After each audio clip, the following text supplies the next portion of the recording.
Okay, so welcome everybody. This session is the first in a number of conversation with sessions we're having as part of Aston Law School and also aspiring black lawyers. And today with me, our guest is Chris White. So, Aspiring Solicitors is an initiative that has been set up to increase diversity within the legal profession. It was founded in 2013 by my guest Chris White, and it has three long-term goals. So the first is to provide free access, opportunity and assistance to students from underrepresented groups. The second is to educate and inform the next generation to the legal profession about the importance of diversity. And the third is to promote and encourage diversity from within the profession. So to achieve these objectives, aspiring solicitors provide services ranging from coaching and mentoring opportunities to tailored work experience and scholarships alongside their many partners, and that's growing all the time. There are a number of other initiatives that AS are running, and we'll talk about those within this session. So first of all, thank you for joining us, Chris. It's a real pleasure. Um, and what we'd like to do today is maybe talk a little bit about you, get to know you more, and then we'll talk more about aspiring solicitors as an initiative and also the separate AS Foundation that's recently been developed and looks at providing resources and assistance for those who need it in order to breach the hurdles that people unfortunately face. So, first of all, in terms of getting to know you, Chris, I wanted to start right from the very beginning in terms of it's always interesting to know essentially what you were going through as you were growing up. So, what did you want to be when you were younger? What were some of the things that were driving you when you were younger?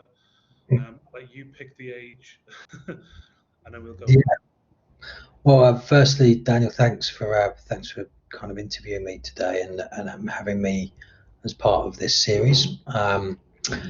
What motivated me and what did I want to be when I was younger? I actually dressed up as a lawyer, funnily enough, when I was in my primary school leaving assembly. When all of my mates were dressing up as footballers and astronauts, I put on a tie, a white shirt, and a pair of trousers, and said that I wanted to be a lawyer. It's pretty sad, but it's true. My mum still has the video recording of that embarrassing moment. Um, but actually, before that, going back a couple of years, I um, I wanted to be something or do something which meant that I didn't have to have my hands bleed, literally, like my dad had to as a builder. When he came home from work, showed me his hands were bleeding, and I saw his hands bleeding. I said, "Dad, why are your hands bleeding?" He said, "Oh, that's because I'm using my hands to work. So I don't want you to have to do that when you're older, son." And so that's what kind of set me thinking about what I wanted to do when I grew up at the grand old age of 8. Um, Shortly after that, he left for Germany, and where he didn't return only once a year for the next 6 years of my life. So, in his absence, I decided that I was going to become a lawyer, and that's from a very young age what I'd set my sights on. Fantastic. After leaving school, what were your next steps? So, did you go through the traditional route? Did you go through GCSEs, A levels? What was your progression? So after GCSEs, I should say before my GCSEs, actually, I was labelled the village idiot because I lived in a village, and I also got the lowest grade in my county on 11 plus.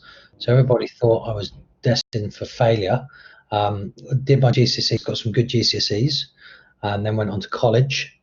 Um, my brother, who's much more intelligent than I ever will be, said to me, "Actually, Chris, your A level grades are going to define you because GCSE is relatively easy compared to A levels. You won't beat me in my A levels." So actually, it was my brother that helped motivate me to get the A levels I did. Unfortunately, I got the good A levels.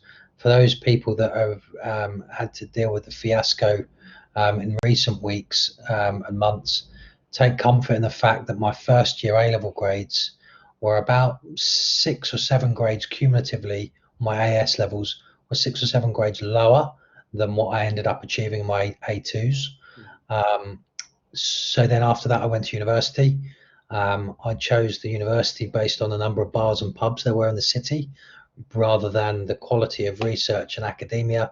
And I chose to do law and American law because I loved America, and I wanted to get out to the US and travel, and that I certainly did. What university did you choose? I went to a university in deep south in Texas, South Texas College of Law, and lived in Houston for a year. Fantastic. Because my next question is something which I really think is an important question to ask people, is who inspired you? So I know you mentioned there your father was an inspiration in terms of he was showing you what he was having to do to support your family. And also you mentioned your brother there excelling academically, giving you that marker to compete against. If I was to ask you who inspired you, does anyone particular come to mind? Now, certainly, back then at the time, I didn't realise that they inspired me Yeah, as much as I do on reflection. yeah, But I was very fortunate to have a very solid family network.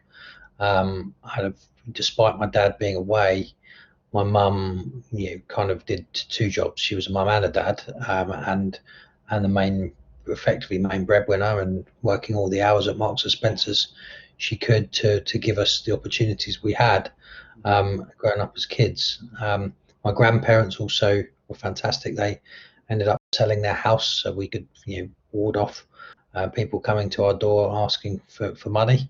And they were fantastic for me, and an extension of my parents, really.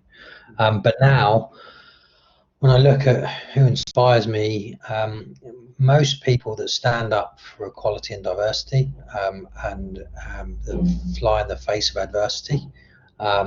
Certainly, Nelson Mandela is an individual who is one of the biggest people that I look to as historical inspirations, and that should inspire people moving forward.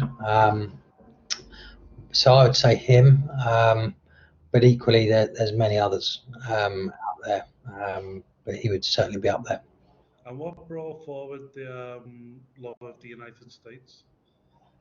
The unknown. I never travelled there.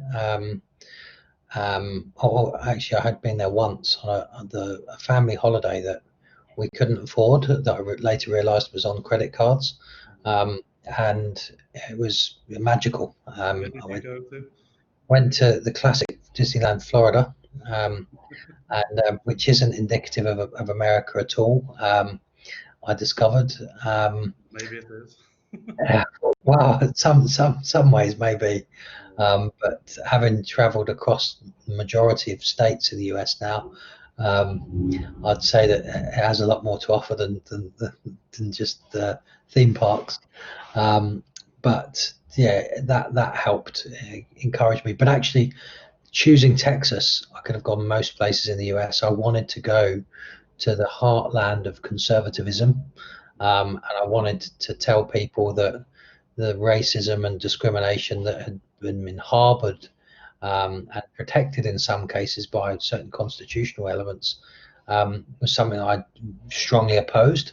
And what better place to do it than in Bush's backyard? And that's what I did. Well, my next question was going to be how did you find navigating your early legal career? But before that, though, how did you find the US? How did you find being a student in, especially as you say, in that conservative heartland? It was brilliant because I got to tell people what they're missing out on. So one of my electives was urban and poverty law, and it was led by the first black judge in Houston. Yeah. And also at the time I was there, regretfully, Hurricane Katrina had hit, and followed by Hurricane Rita, and a lot of the evacuees from Tulane Law School came to Houston. Yeah. And from a law school with no black individuals and only 4 non-white individuals, we had a brilliance of different colours of students, descending onto the law school, which added massively to the culture of the school, and in particular that urban and poverty law class. So it was fantastic. I also enjoyed the prospect of telling Texans an alternative view of the Constitution, and particularly enjoyed taking one of the A grades that are marked on a curve over there from that group of people, despite only needing to pass it. So it showed that my view, alternative views, should be embraced, I suppose. Agreed. So what came next after your time in the United States? What was next? It was my training contract. So I managed to secure, came back the next summer and did my VAC schemes with various firms, and got my training contract that summer. And then I came back and commuted to university to help look after my nan, who lived with us at the time still. And then after that was law school, straight on to law school, did my LPC, and then started training with Deckert the year after. So when you were starting in you're starting your training contract, you then move into being a junior lawyer. What was your perception of the legal field at that time? What were you finding? Were you comfortable in the positions? Were you comfortable in those companies, or not? I'm not sure. What were No, you definitely not. No, I couldn't have been further. I couldn't have been further from comfortable. Why? There was nobody that sounded like me. Plenty of people that looked like me, but not from my background. I was one of 3 people in my intake, and there was 10, so 30% that went to non-fee paying school. I sensed back then a major diversity issue in the profession. I'd actually only ever heard one other Essex accent speaking lawyer at all, and I went to loads of different open days and events. So I knew I was different, despite being white and male, and I didn't feel comfortable. I felt like I was consistently having to put on an act to fit in, even changing the way I spoke at certain points, which I strongly encourage nobody to do now. You should be proud of your accent. There's a difference between having an accent, being able to speak properly. Accents are a part of you, like the color of your skin. Correct.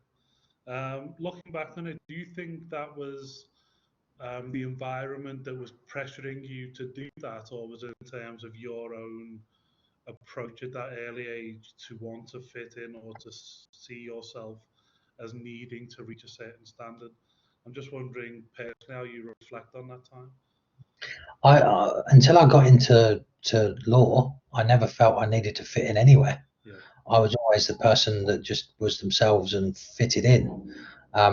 Probably because I made myself fit in, or kind of I was just myself, and therefore everything fitted in, accordingly. I wasn't aware of that perception of a fit. So it wasn't a case of me making it up. My first day of law school, people thought I was a cleaner because there's this guy with a shaved head that speaks differently to most people.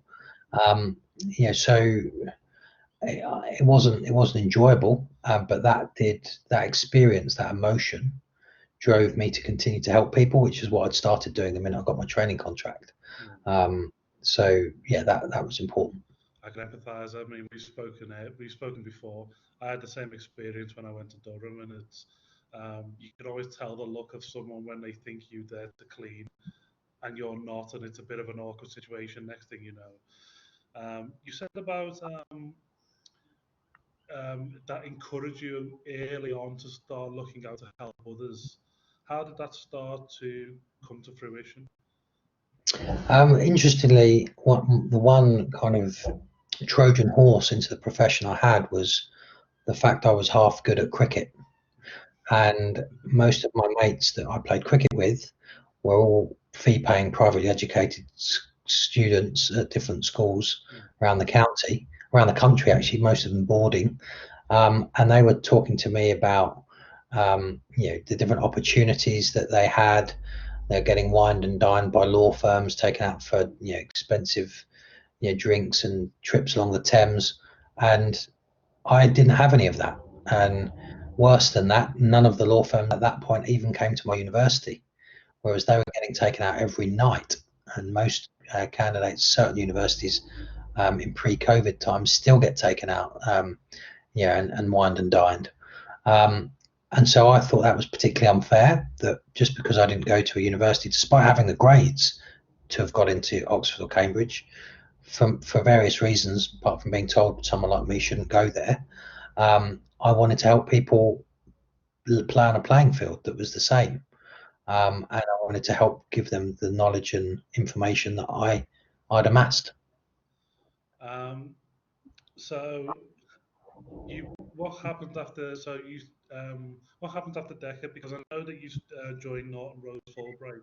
What year was that? That was in 2010. So I joined on qualification.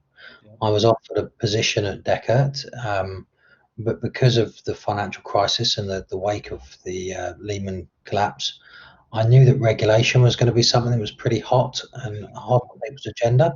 yeah, So I decided, instead of being a hedge fund lawyer, which couldn't have been further from regulation at the time, I wanted to go into regulation. And Norton Rose had a great team. I did a course, taught myself investment management certificate, passed it, funded it myself, did it between 10 and 2 o'clock in the morning most nights. And that was the key that got me into Norton Rose, as it was then. and then, correct me if I'm wrong, but in 2013 is when you set up Aspiring Solicitors. So it was, initially a Facebook page, so it wasn't formally launched then. Yeah. Well, which takes me to what I wanted to talk about, and like what, where did the idea come from? What was, I know we're talking about your development, so I mean, we can see where it came from in terms of your experiences and your views and your perception. Where did the initial idea come from, and then how did you go about, what challenges did you face when trying to set it up? Well, I'd been helping people the minute I got my training contract, so I've been doing this for years in Yeah, an informal basis. When I went to law school, I set up, established a society called the Social Society, which created social settings for people that didn't have training contracts to meet those that did. So yeah, it was already a kind of a network. yeah, And that, by chance, then facilitated a network of lawyers in pretty much every law firm in the city. And then I decided to speak to the graduate recruitment team at Norton Rose and said, look, I don't know if we're getting out to as many people as we probably should. The graduate recruitment team were very supportive and said, great, if you want to go out and reach out to more people, do so, but set up a Facebook page. This was back when Facebook was cool. yeah, So it was probably the TikTok or Snapchat or Insta of yeah, today. yeah. Um, and yeah, so that's what I did. I set up a Facebook page, and then it went from there. It was kind of catapulted within a couple of months, thousands of followers, back when you couldn't buy followers. And, yeah, it was pretty remarkable. How did you find the firm? Was they? I assume they were supportive, but how did you find the concept of trying to, I suppose, I'll use the word encourage, but to bring people into your vision and to move forward? How the firm initially? Well, I think one of the difficulties for the firm at the time was that they were potentially going to be losing one of their top billing associates in the corporate team, so they didn't want me to leave. But in terms of the concept, they were very supportive and have been a founder of AS for the last 7 years. Yes. So yeah, and have benefited massively from aspiring solicitors and what we've done. But they were very, very keen to embrace kind of progression and diversity. But yes, on the other hand, we're slightly disappointed, I think, to lose the revenue. Well, they'd be forever associated with AS. So that takes us to AS. Let's talk more about aspiring solicitors. So, in terms of giving um, students and prospective participants and a basic insight into what AS does, why what is different about aspiring solicitors? Why would a student want to become an AS member? There's two parts to that really. What's different about aspiring solicitors is it's been set up to change the profession. That's the primary motivator and secondary motivator, to be honest. Um, the objective is to make sure that people don't just keep talking about D&I of what we could do, but that in years to come we look back and say, this is what we've done, this is what we've achieved, this is how far we've come, this is the difference we've made. Rather than we should do this, we should do that, this is what we've done. When there's some organisations out there, regretfully, that view their objectives are very different. In fact, they're motivated by commercials before anything else, which I find is slightly regretful. What sets AS apart from other organisations is what we then provide as a consequence of that motivation. So yes, we coach and mentor candidates, but yet we're also providing work experiences at some of the biggest corporates in the world. Because we're not motivated by money, if a corporate hasn't got any investment to put into us, but yet they're going to offer our candidates some work experience, that's going to help get them a job. Of course, why wouldn't we partner with them? So the opportunities for candidates is so substantial, more than any other organisation out there. And actually, if you look at the number of candidates that have got VAC schemes last year, 577 and 322 training contracts that were AS members, that equated to last year 42% on average of 31 law firms trainees were AS members. And that's substantial.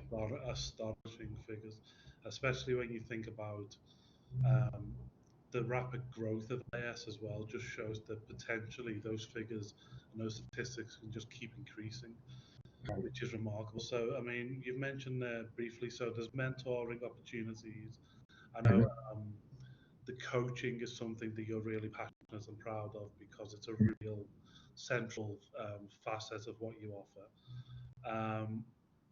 If I was to ask you what underlies them also in terms of what what would a student gain from participating with these things in terms of we know the outcome where they're more applicable and better suited and more prepared for things like schemes and training contract applications. But I know, having spoken to you previously, you're very much concerned with their personal development as well as their professional.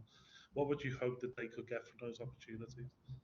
Well, the glue that brings all of what I've just described together is confidence.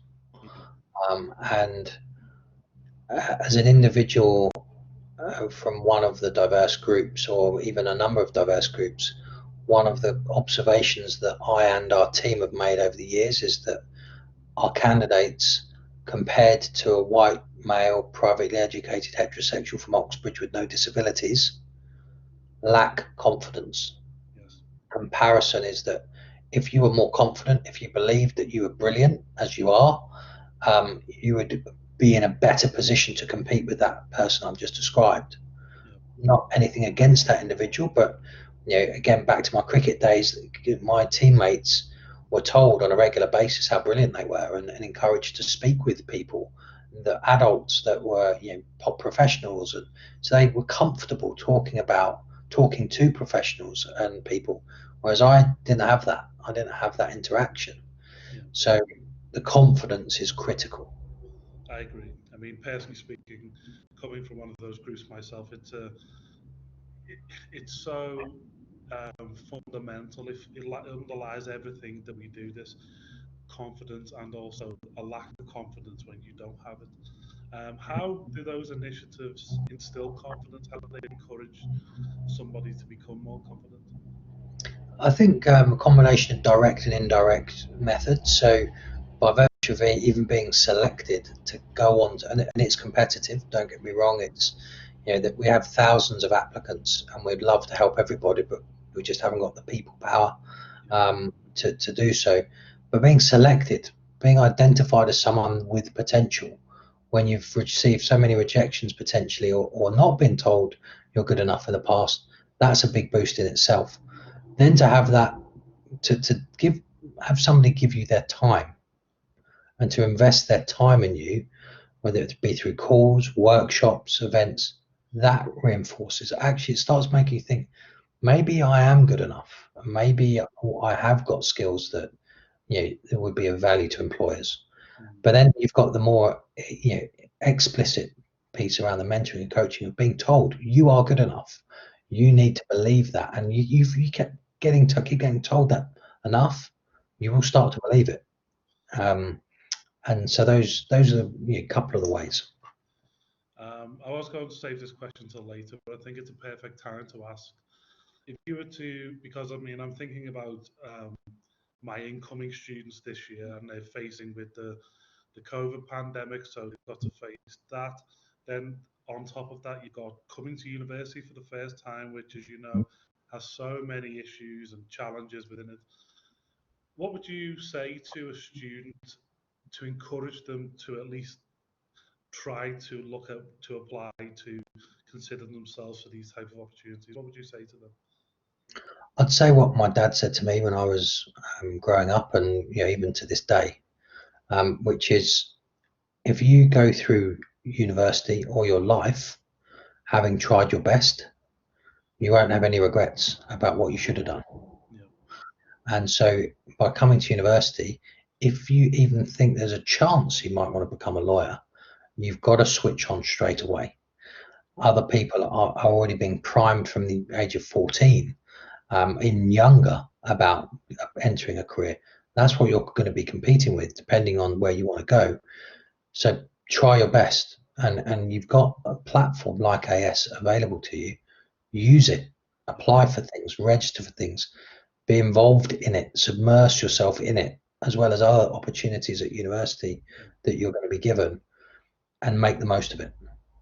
I think that's really good advice, because one of the things I try to push all the time is you have to push yourself and put yourself on potentially what may seem uncomfortable before you do it. But as long as there's some sort of support there for you, that's even extra encouragement to go and do something. So I know from a number of my students who've gone through AS, and from speaking to you personally, they are given that support. So whilst it's uncomfortable to go to speak to somebody at Barclays or somebody at Deckard or Norton, it might be uncomfortable, but you're given that support and that encouragement. So Mm. I personally would advise any student considering to apply. I'm sure you'll echo this. What's the worst that can happen? The worst Mm. that can happen is you just move on and move on to something else. There are plenty of opportunities. Just a couple more things. So, could you tell us more about a specific program I've read about online called the Head Start program? Mm. So Head Start was something we formulated a few years back now in collaboration with BP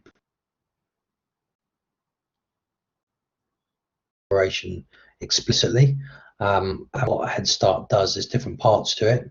Head Start into Vacation Schemes provides a one-day workshop to candidates about how, once they've secured a VAC scheme, to turn their VAC scheme into a training contract. We get our alumni coming in to share their experiences. This year, that's going to be even more important with a virtual landscape, and to be explaining how they may have done that virtually successfully this year. Then you've got a Head Start into Vacation Scheme applications, which is something that has invariably been run in September, and Head Start into training contracts. All of the sessions, all of the Head Start series are one-day workshops that we deliver with the help of our alumni and our coaching mentoring team. Um, yeah, for even just looking at the brief details, it looks like a remarkable opportunity in terms of gathering that information and that knowledge that you need. Which takes me to another element of AS, which I think is remarkable. So I'd hope you, if you wouldn't mind, talk to them, is these different scholarships that you have. So Mm. that you have aspiring solicitors black, aspiring solicitors Asian, aspiring solicitors disability, and the LGBT plus scholarship.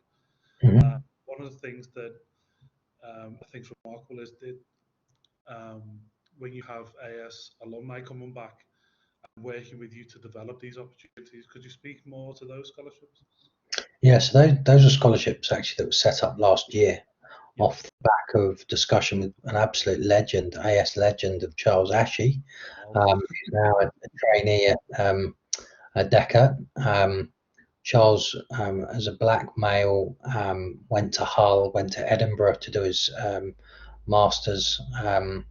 He wanted to do something more with for black candidates, and I said, "Well, why don't we set up a scholarship in your name?" And Charles, being so modest, was like, "Don't name it after me.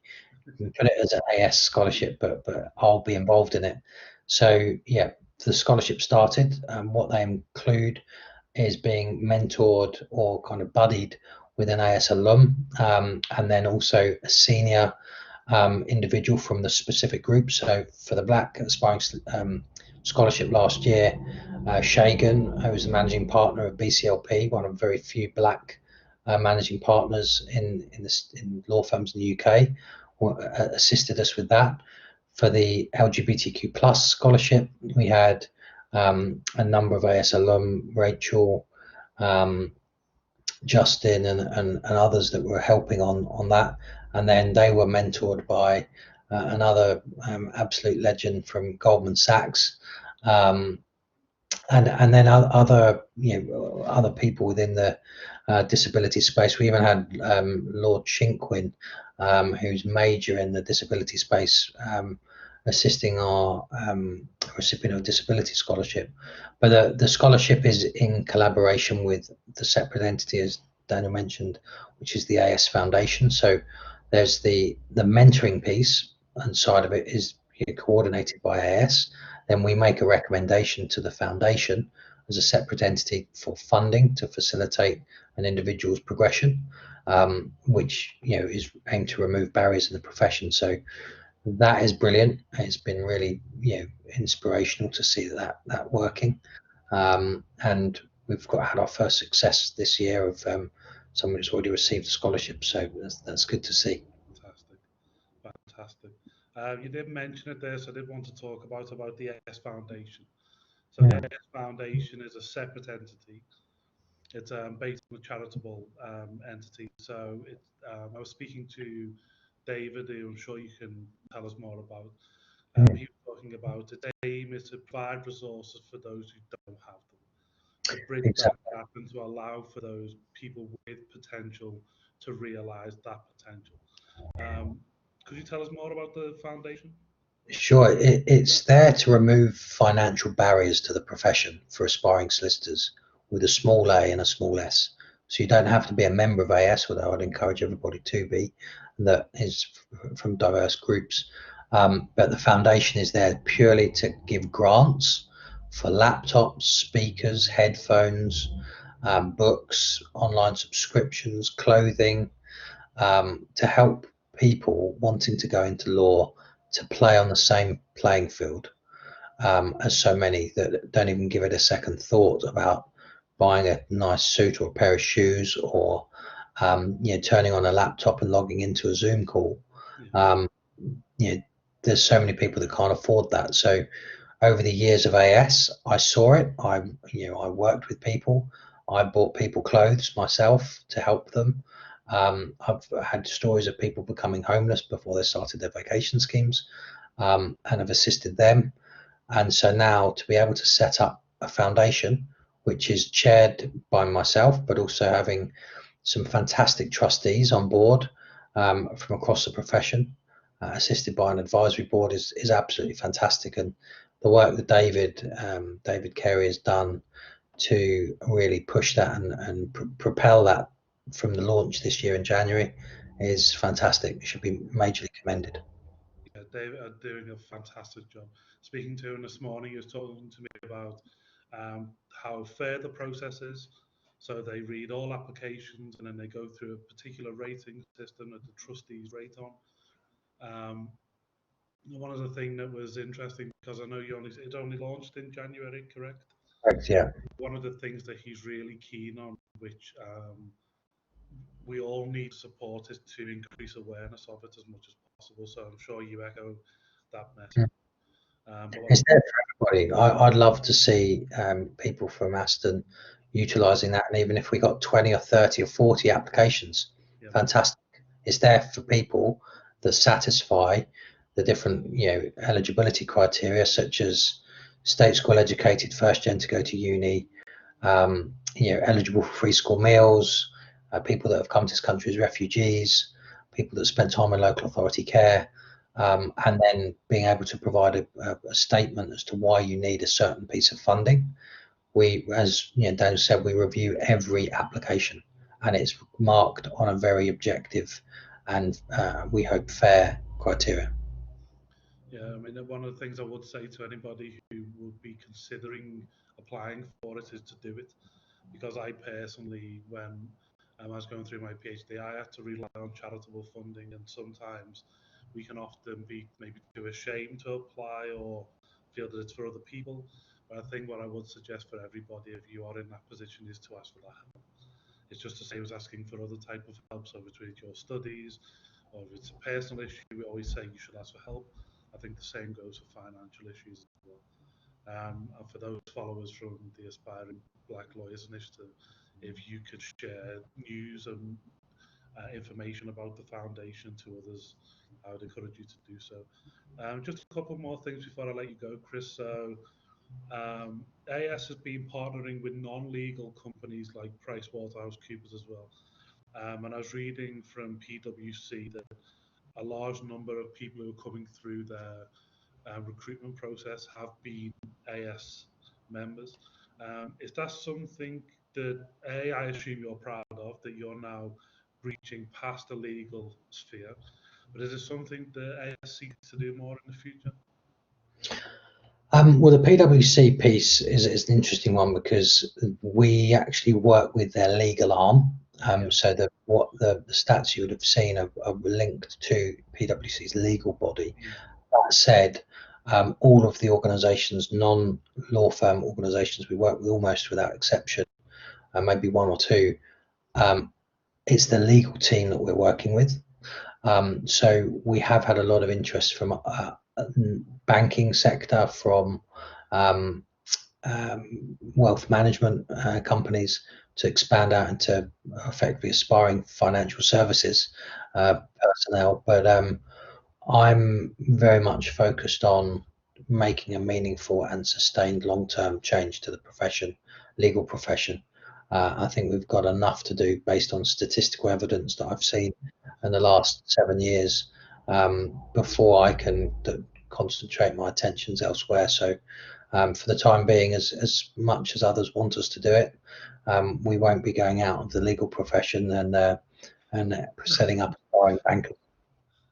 I mean, what I did mean was really in terms of dealing with non-traditional law firms. I should have said that. My apologies. So what I'm trying to say is like a lot of my students, when we're trying to get them to envision their potential future within the law, sometimes they get pigeonholed with I have to be in this law firm, I have to be in that law firm. And working with the legal arms of non-legal firms is something that's really interesting. And so, Oh yeah, yeah, I presume that's a real strategy of yours to massive, massive. I mean, we've just started working with AstraZeneca, DHL, Sky.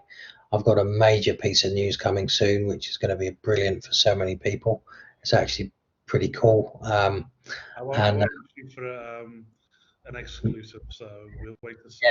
and until the contract signed with them to be able to lock in the work experience they're going to be offering our members, I don't want to jinx it, but some really massive corporates, even, I mean, the corporates I've mentioned, Barclays as well, FTSE 100 companies, we're looking to do even more with. So it gives a different perspective as well.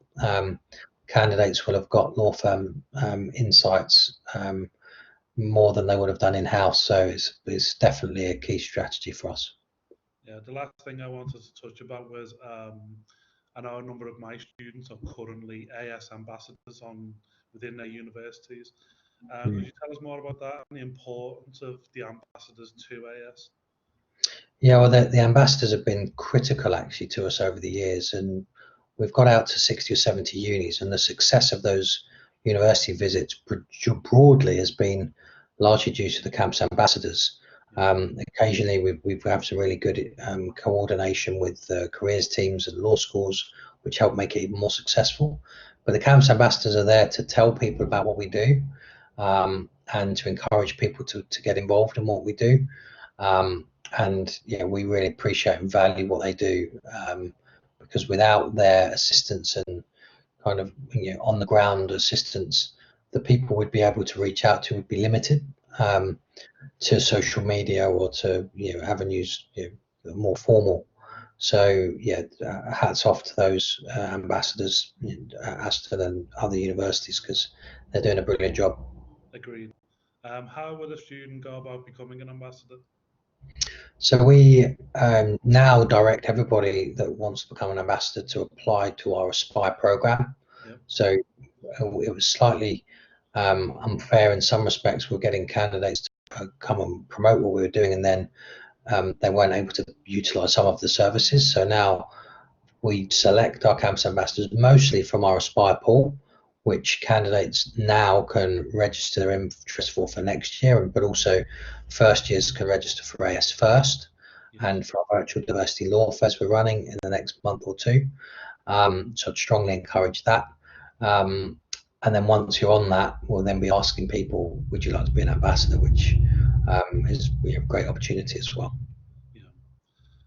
Okay, so that's mostly most of the questions I had. I just wanted to conclude with some personal questions. So, looking back from 2013 when you formally started putting this together and launched, is there something that I know you're proud of almost everything with the AIS, all the help you've given, all the people you've helped move forward with their progression? Is there anything in particular you're most proud of? I think I was, looking back at it, I was proud of resisting external influence which would have taken the organisation in the wrong direction. I was in really severe financial situation when I first set up. I had some savings from my nice six-figure salary as an associate. That quickly went. It's amazing how quickly you can get through savings with setting up an organisation like this. And there were a couple of months where I was seriously considering, relinquishing the control of AS and direction. But I was delighted now, looking back at it, especially that I didn't, because we wouldn't be where we are today with that kind of input. So I think I'm proud of that, but I'm also proud of the people that I've met and what they've done generically. I've met some people that I'm now friends with and will be friends with for the rest of my life, that were students that I've helped, and even clients that I'm friends with now and will phone up and talk to regularly. Because without a consensus, without an army being built, we won't move forward. And that's really the biggest thing I'm proud of with AS, is the army that has been created, this mass movement, and people setting up other initiatives and doing other things and helping other people. And that's happened more and more and more every year has gone on. And professional ambassadors and everything. So the army, I'd say that the DNI army that we created is what I'm most proud of. Fantastic. And my last question is, what's next? What comes next for AS in terms of your vision for its growth and where it goes in its next stage? What comes next? Well, funnily enough, we spoke about this on our team meeting today. The next stage is helping those that are in the profession stay in the profession and progress. And we've got a number of plans to facilitate that. And that's a really important step. And then getting through this, whatever it is, period that we will describe it in years to come. As with any organisation, small organisation, we rely on external funding. We don't get any government support and assistance. It's all private entities putting money into us to make sure that we can exist. And this period, as much as any other, is well, more than most periods, is challenging. So surviving, continuing doing what we're doing, and building our successes is kind of next on our agenda. Yeah, long may it continue. I mean, I've known about AS since I started teaching because I've had a number of students go through the scheme, publicise it through our careers and things like that. But as you said, it's just growing and growing all the time, and Um, the impact it has on my students, who I see personally, is just remarkable. And then when you look online and get to meet people like Charles and what have, it's just growth all the time. And the more we can perpetuate it, the better, because it perpetuates more and what have you. Mm. So, thank you for talking to us today. Really appreciate it. If people want to know more, they should just go to the AS website, because I've been on there frequently. There's plenty of information and links to other information. Did you have any final words? Also, our social media, so our LinkedIn and Instagram in particular, Twitter, Facebook. There's a lot of info on there, a lot of inspiring stories and accounts people have shared what we've posted. But as I said before, please get involved in AS, register with us. It's free. It takes you, a couple of minutes. And then once you're registered, stay engaged and utilize what we offer, because it's there for you. Yeah.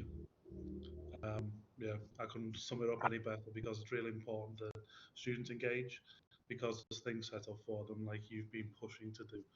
And we thank you for that. So thank you, Chris. Pleasure. Thank you.